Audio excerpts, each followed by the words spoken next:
Welcome back to Wolf Guitars and Gear. Today we're going to be talking about some of the modifications I'm going to be making to my Squier Stratocaster. Stay tuned. So I've shown you in previous episodes the pickguard and the pickups that I'm using in this. For those of you who missed it, it's some fret wire pickups that I picked up. I think it was like 14 bucks for the pair of humbuckers, and then I bought like a $10 hot rail, and that's what's going into this pickguard here.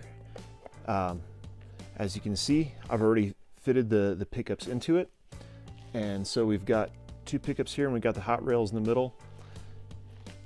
All of them are 4-conductor wiring with a separate ground, which is important so that we have some options to what we can do. I've installed the standard Fender 5-way switch. I've got a volume knob and a tone knob in here.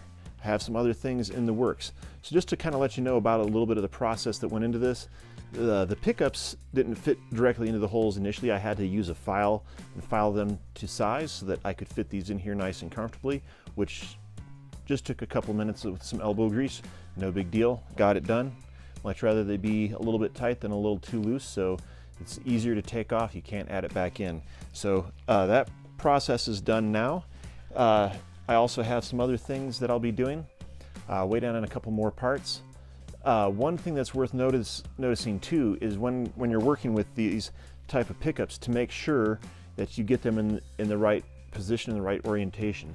So on the back of these, you can see that there's a N stamped here, and there's going to be a B stamped here so that you know clearly neck and bridge.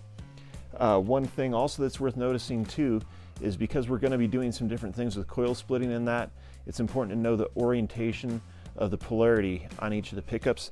And so with that, I have my trusty $3 compass that I bought at Walmart. And so what you can do is you can just take your pickup like this, and you can place your compass right on there, and it'll show you the orientation of the magnet. It's maybe a little hard to see now that I've got them installed, but it does show you the polarity so that you can pay attention to things like reverse wound, reverse polarity, to make sure that everything's going to hum cancel out. The other tool that I would really recommend for anybody who's going to be getting into the electronics of that is this right here. Just a simple multimeter. Got this one at Harbor Freight. I think it was like $5 or something silly like that. So definitely not expensive, but definitely worth its weight in gold. So I'll be using those also to help determine the start and the finish of each coil on those 4 wires that we have coming out of each of those pickups. And so we're going to be doing some interesting wiring with this. I guess it's also worth noting right off the bat that I will be using this push-pull, and that's going to enable us to do what's commonly referred to as the Gilmour mod, which means that basically I'll be able to have all 5 of the standard switches here, switch positions you'd have with a Strat.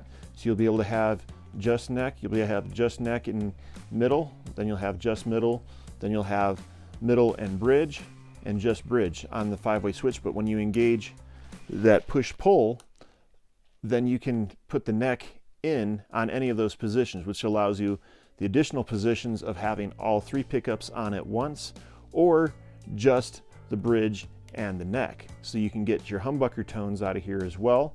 But since I'm going to be doing some coil splitting options, you'll also be able to get all of your standard Strat type sounds out of this as well as some other ones that you would normally not get. So this is going to be a very versatile guitar. So we're just going with 1 master volume, 1 master tone, and like I said, and then some mini switches that we'll be using to accomplish that coil splitting. And so next week when we come back, we'll be talking a little bit more about some of the soldering technique, how to know that you've got a good joint, and also going over some schematics so that you'll be able to see exactly what we're going to be doing with this if you wanted to try to attempt to replicate it yourself. So I hope that this is informative, and I hope that you'll have a great week. Join us next time here on Wolf Guitars and Gear. Thanks for stopping by. Make sure you hit the subscribe button and you hit the bell so that you get all future episodes. And make sure you check out a couple of our other things that we have on here that you might find useful. And stay tuned for all the things we have coming up. We have a lot of big plans for 2020, and you're not going to want to miss it. Stay tuned.